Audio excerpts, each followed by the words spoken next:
Greetings, welcome back to Not a Mechanic. Today we're doing not a guy that does body work. I don't know if this will turn around. Yeah, it won't. We're doing not a guy that does body work. So what I'm doing is I'm pulling this channel out like all the way around the entire thing. This way, when you're driving down the road, you're not, hearing that shit constantly. So we have taped that off on the outside because that's silver. And we've painted that black, mostly because I can't get a red to match. Probably going to keep a red dash or maybe put a dash cover on it.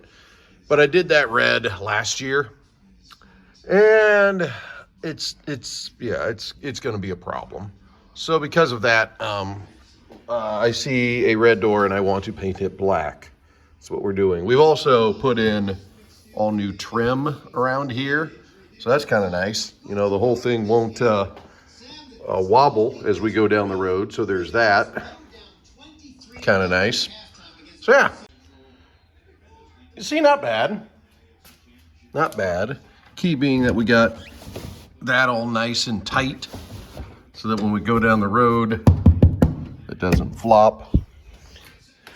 Spray painted that. Looks good from a distance.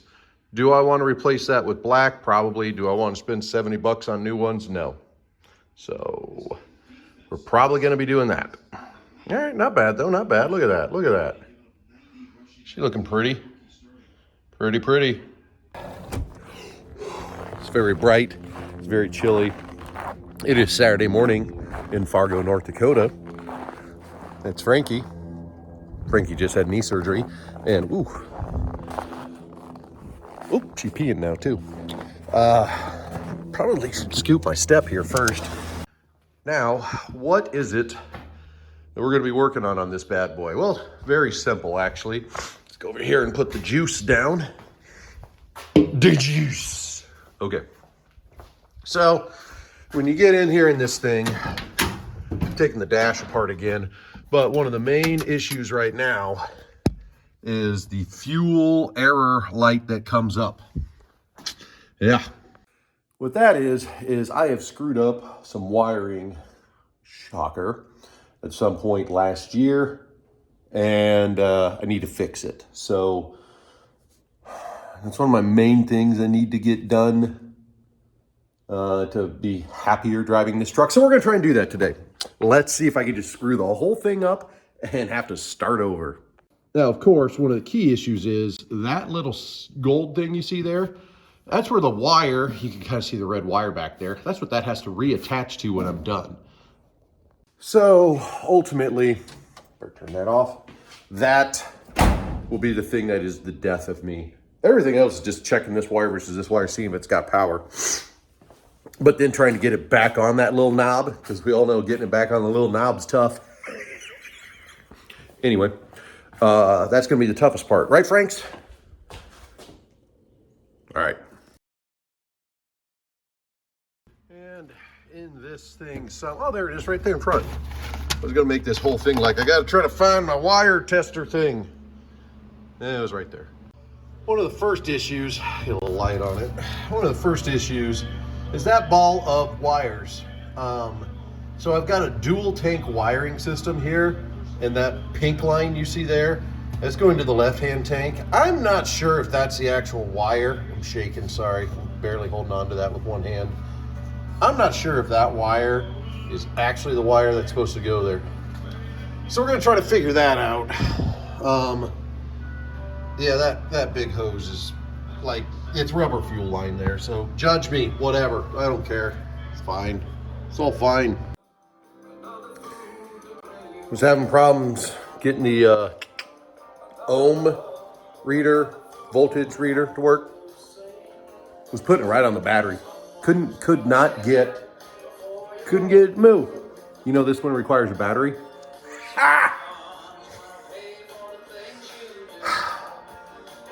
I hate myself. Okay, welcome to ADD Mechanic. Not a mechanic, ADD. So this is the wiring for the fuel gauge. It's supposed to go in the sending unit that's up there. Well, while I was underneath here, I remembered that the muffler or glass pack that was on there there's nothing beyond that. So then I went to AutoZone to get some stuff.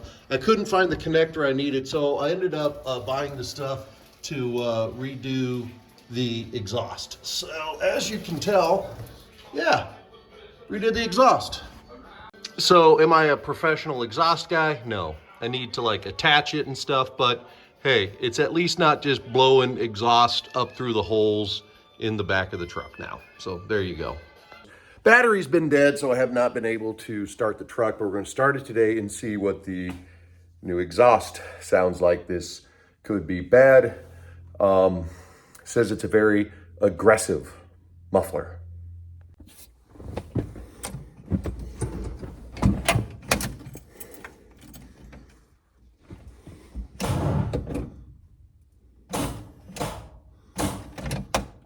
Yeah, it's still dead.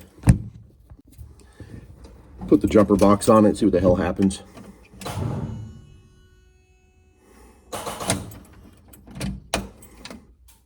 Shit. Fuel gauge wouldn't work. It was throwing a code of just all E's. That's because the fuel sending unit was not properly grounded. I'll give you a look at that.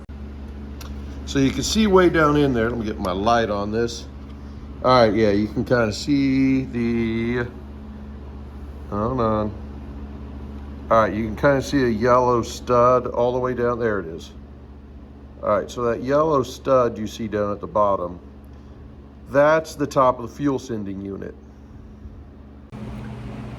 I realize it's shocking to you to learn it was not wired correctly, therefore it would not work at all. So here's what I've done. All right, you see the top of the Dakota digital whatever there, where it says fuel negative in fuel send. I have ran a dedicated black and white wire out the front of the unit here, out of the front of the truck. And then that is going to run back here to this. I have to route it on the inside. I have tried this already, and I got it to get rid of the error code. Ooh. I got these for $3 at Menards. Just takes 4 batteries. They're quite handy. Anyway, so get the spotlight on. Get my ring light on. Put it back here like it's a ring light. Damn, that actually kind of works. So that's blinding though. Wow. No wonder all these bitches be wearing contacts. They got a fucking ring light on them that's just taking out their retinas. All right, I can't do that. Anyway, so I've tried this. I've wired it. It should work when I plug it back in. Time will tell. Ooh. Today we're taking care of one of the mechanical issues that has worried me since I started running and driving this truck. That is the fuel line. Now, let me flip-floppy.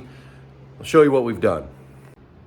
All right, so that is the fuel pump. We've disconnected the lines from that. I got my new fuel lines here. One is the fuel, one is the return. There is a vapor line that was purchased with this. There it is. I'm not replacing the vapor line. Mostly because it's just going to be a complete ass ache to get pulled through. So here is what I'm up against. So this truck obviously has got 2 fuel tanks on it. I'm not using the fuel tank on this side because I want to fill up on the driver's side. I always think that's easier. But this is like the fuel selector valve, whatever. I don't know. There's probably a better name for it. But I got to take that thing off because I'll show you. So where is it? All right, this is the vapor line. We're going to hook back into that vapor line going that way. The little one up there, yeah, this one, that is the return line. The other one here is the fuel line. So I have to tie my new line in there. next to the handy dandy brake line I've already replaced. The issue is this thing is like bolted in here, and then also it's got some goddamn screw up here too. How do you get to that? I gotta take that thing out. That will probably end up getting taken out with a hammer.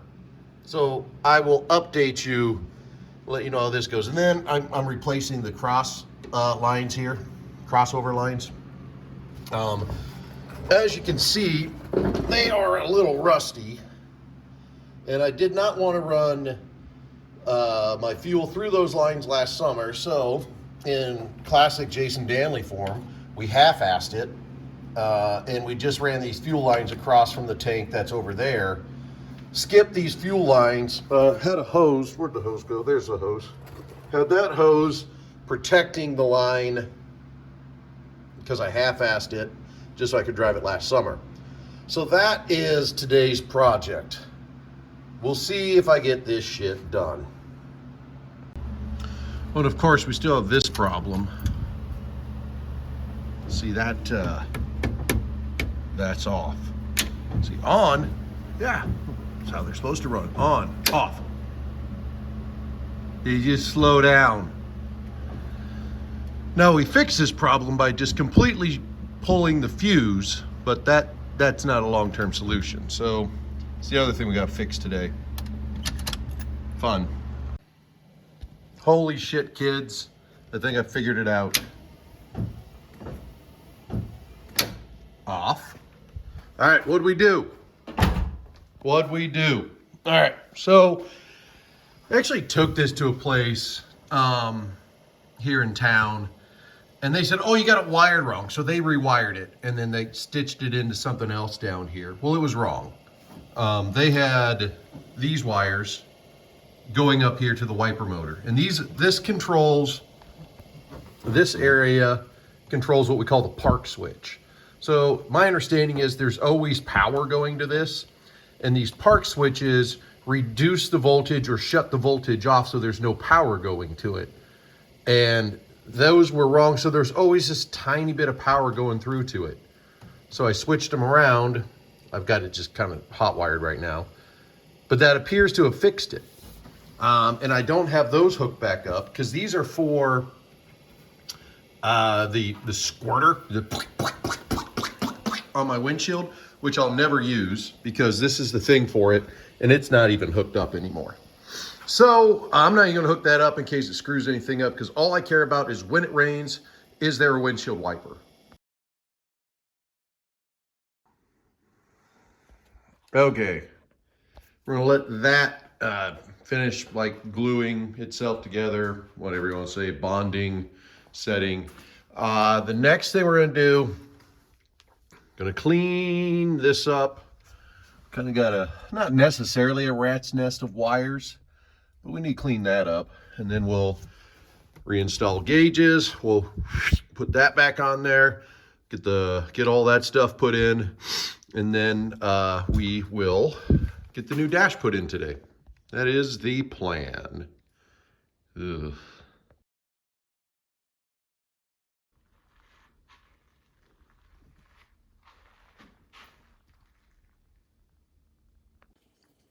Okay, it's taken a while, but yeah, we got the dash in, cleaned it up. Let's take a look here real quick.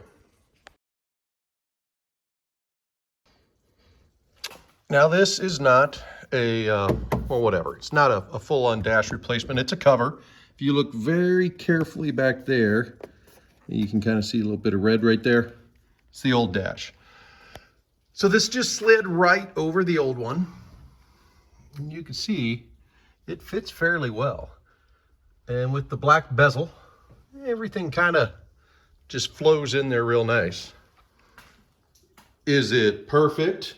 Isn't gonna win any car shows? No. But with painting these black and putting the black seat cover on, you know, it'll pass.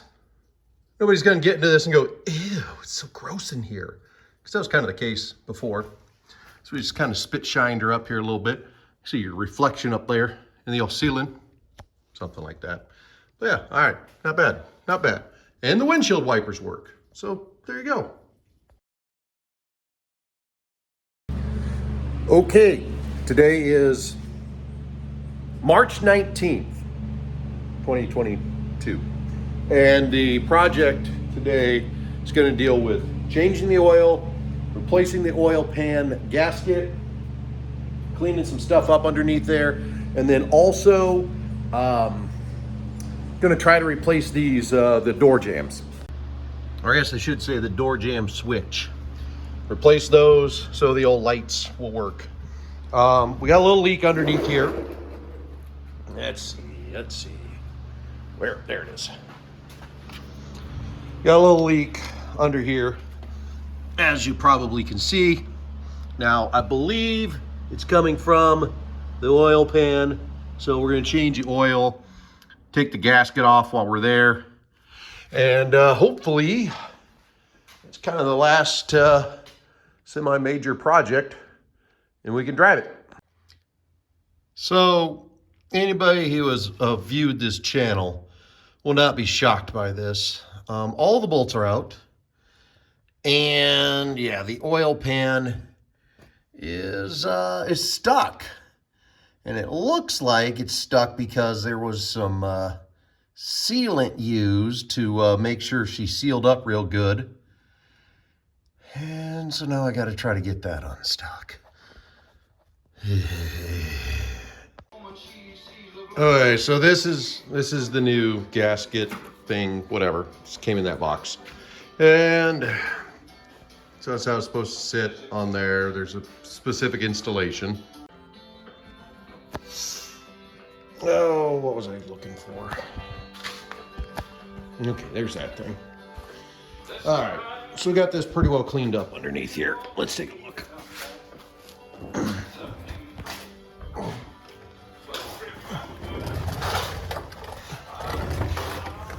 Shocking. There's still mouse stuff inside the flywheel, so we got that cleaned up. Got the old gasket taken off. Kind of cleaning it up. This way we can get the new gasket on, and hopefully it doesn't leak. That's what we're hoping for. Was this a success? I mean, I don't know. Alexa, stop! Gotta yell at Alexa sometimes. So, we got everything, like, we got the new oil pan seal put in, managed to break a bolt off, so I got to try to figure out how to get that out. Nothing like creating more problems. That's fun, but it's on there, and you're supposed to use a little bit of that RTV, like where things like just like where the timing belt, and then back where the wherever bolts up to the transmission or where flywheel. I don't know. I'm not a mechanic, remember? Anyway. So put a little bit of that on. That's supposed to cure for like 90 minutes, which probably has. So then I can put oil in. And yeah, so we'll see how this goes. Hopefully it doesn't leak. And then maybe I can work on getting that bolt I screwed up out of there.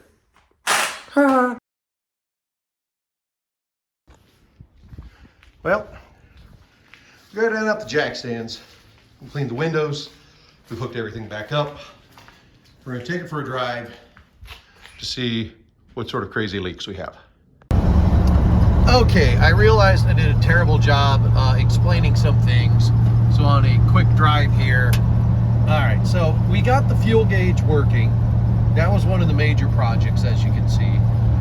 Therefore, it no longer throws the error codes down here, and it allows me then to flip through to my different trips that I've got. There's the mileage. Yeah, it's actually original miles. I pulled the old odometer and got it set. So back to that. And then there on the right, that can flip. I can make that be like the tack or whatever on the digital side there, but why not have that little digital guy? So yeah, we got all that put in, taken care of by running that twisted pair of wires for that, and then it took the little arrow code off that. So now this is working. That part's working. So obviously, as you can see from the gauge, we got the fuel line, working, obviously, because the gauge wouldn't be working, because there would be, the truck wouldn't be running. So we got the crossover taken care of. That is done. We got the new oil pan filter put on. Guess what? Still leaks. Son of a bitch. So we're just going to deal with that. Just keep an eye on the oil. There is a couple other leaks. That's the biggest. That's like the next year. Not a mechanic is going to be trying to figure that stuff out. In the back, you saw a picture of that. I just took some metal and just screw it boop, right in so that things won't fall through the back. Obviously got the fuel line put in. That was all taken care of. That's one thing I wish I could have done a little better. Like the bends, the pre-bent line, stupid. Do not buy the pre-bent line. Just buy straight line, and if you can do the ends on it yourself, then you're good. Nothing like driving a stick shift with no hands. The guy behind me is probably like, what the hell is this guy doing? Anyway, that's pretty much it. I wish I would have done a better job following things up with some of the video, but when you're switching between shooting actual video and doing some Snapchats, you kind of forget where all this is at. And in the end, you realize like 200 people might see this. I take that back. There might be 200 views on a video, of which at least half of them are going to be like spammers. So for those of you that have actually checked this out on the old YouTube channel, it's much appreciated. So with that said, that is this year's edition of Not a Mechanic. We're going to drive this thing for the summer, and then we'll throw it back into the shop next fall and probably screw something up. That is, unless I break something, and then we'll have an impromptu edition of Not a Mechanic. So once again, thank you all for watching the restoration of this one Black Beauty. Have a great one, everyone.